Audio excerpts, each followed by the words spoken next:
Foreclosure auction properties are a great way to save tens of thousands, if not hundreds of thousands of dollars on a real estate transaction. However, you want to make sure that you're not increasing the risks too much for that savings. So here are the top 10 things to look at to not get burned at a real estate foreclosure auction. Number one, make sure you're on the right property. Make sure that the property you're bidding on is exactly the one you think you're bidding on. Sometimes that sales sheet will have a different description, different address.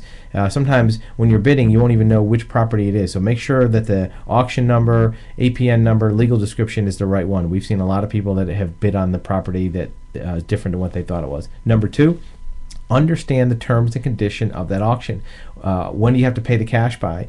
When do you have any kind of inspection period? What type of payment is accepted? Certified check? Can you get a loan? That type of thing. A lot of mistakes are made not understanding the terms and how fast you have to pay the money. Number three, make sure that the mortgage that's being auctioned off in foreclosure is a first mortgage. We've seen many cases where a client has come to us after the fact, run a title search, and found out that the mortgage they just bought was a second mortgage, and now there's a big fat first mortgage in front of it. You don't want to run into that situation. Number four, who is the seller? Is it a sheriff? Is it a lender? Is it a short sale situation? Is it the bank that actually took the property back and is now selling it again? Is it a secondhand auction? More importantly, what type of deed will you be getting? Is it a quitclaim deed, sheriff's deed, full warranty deed? Make sure you understand those types of transactional points. Number five, this is a big deal. Are there occupants in the property? If there are people currently living in the property, whether the borrowers who are delinquent or even renters, you as an investor may have some difficulty removing those occupants. So make sure that there are no occupants. Check that out in advance because most states have laws that protect occupants of a property. Number six, of course, you want to make sure that there's no liens on the property besides that mortgage. Are there tax liens? Remember, if a person is delinquent on their mortgage, it's very likely they're going to be delinquent on other obligations.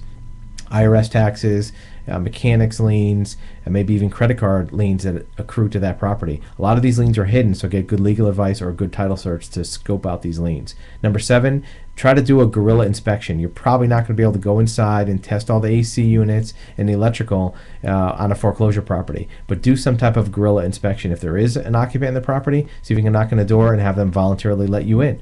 Maybe there is a showing period where you can get in. Maybe there's an electric company that has to go in for some inspection. Try to find a way to do a guerrilla inspection. If nothing else, get some binoculars, try to scope out the AC unit to see if it's running, to see if the expensive things are good. The roof, are there evidence of water damage on the ceilings because it's a bad roof? Do some kind of inspection, do the best you can. Number eight, do some due diligence on the property. Maybe talking to neighbors. Neighbors will tell you. We have a client that bought a property and found out later that it was a meth lab. The neighbors would have told him that if he had asked.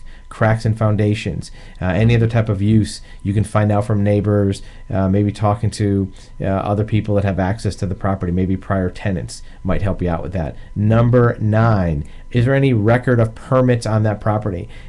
Is it repeated repairs, something that just can't get fixed right and they have to keep pulling permits? Or is there an open permit? Sometimes if a property owner starts to do work on a house when they're going into foreclosure and then doesn't have the money to finish it, there may be an open permit. Sometimes those are very difficult to close out because they require finishing the job. And if you don't want to finish that job, it might cost you tens of thousands to close off all the electrical or plumbing or whatever it is. Number 10, make sure your bids are not affected by other bidders. Your bid should be affected by what you think the property is worth and what you want to bid for it, not by what other bidders are bidding or them kind of influencing your activity. If anything, control them. Get into their head on the bidding. Try to keep them from bidding too much. It might be by talking down the property. It might be by not getting too aggressive on it. You don't want to let people know, what your appetite is for the property in that bidding environment, because that might cost you $5,000 or $10,000 more in bidding. A couple extra bids could be the price of a new AC unit. So make sure that your bid is only what's in your head, not affected by other bidders.